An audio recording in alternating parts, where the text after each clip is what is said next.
In the book of Proverbs 22 verses 7, Solomon said that a borrower is a slave to the lender. Currently, as we speak, Kenya owes its creditors, both domestic and foreign, approximately 10.9 to 11.35 trillion Kenyan shillings. That is about $84.2 to $87.7 billion. When this amount is separated, about 5.7 trillion is owed to domestic creditors, while 5.2 trillion is owed to foreign creditors. Now, who are these creditors?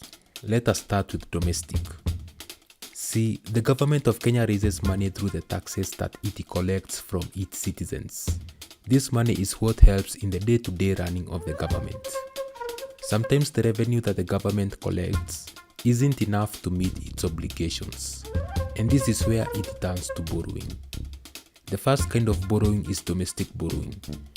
What the government does is that it basically borrows money from its citizens by issuing treasury bonds and treasury bills through the CBK.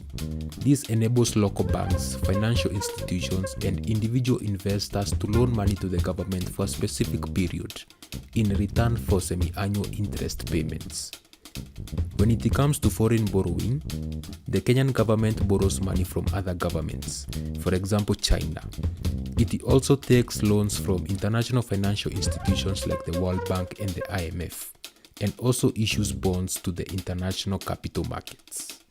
For the past 12 years, our country has been on a borrowing spree.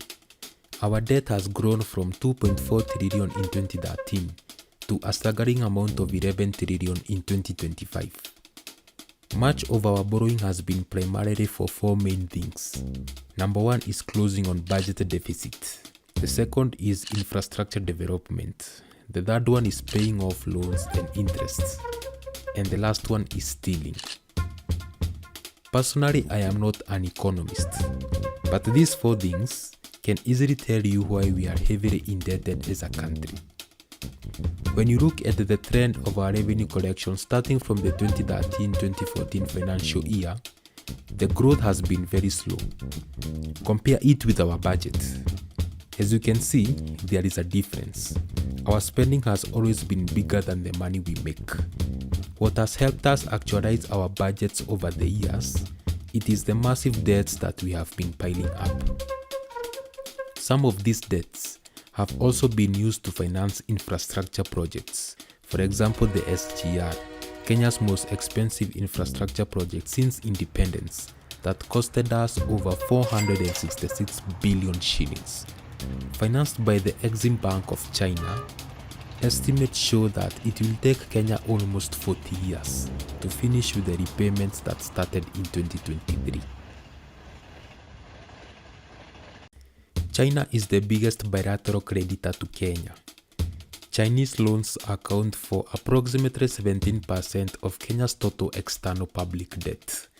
The other big creditors include the World Bank, the IMF, the African Development Bank, international bondholders, and others. In simple economics 101, we all know that when you take a loan, you must pay it back. Currently, the Kenyan government spends over 40% of its revenue for debt service. This debt stress leaves very little amount of money for national growth, forcing the government to go back to the market and take up more loans. And when the debt obligation becomes high, the government takes up even more loans just to pay off other loans. This is what we did last year, when we managed to pay up the 2014 Eurobond that matured in June 2024 by using proceeds of a high interest loan that we took from the World Bank. This debt burden has made Ruto to increase taxes so as the revenue can increase. The notion that increasing taxes will spike up revenue collection isn't always true. It reaches to a point where the taxes are too high that eventually distorts economic decisions that instead reduce revenue collection. For a country to reach at a point where the economy is stressed by debt servicing, things don't turn out very well.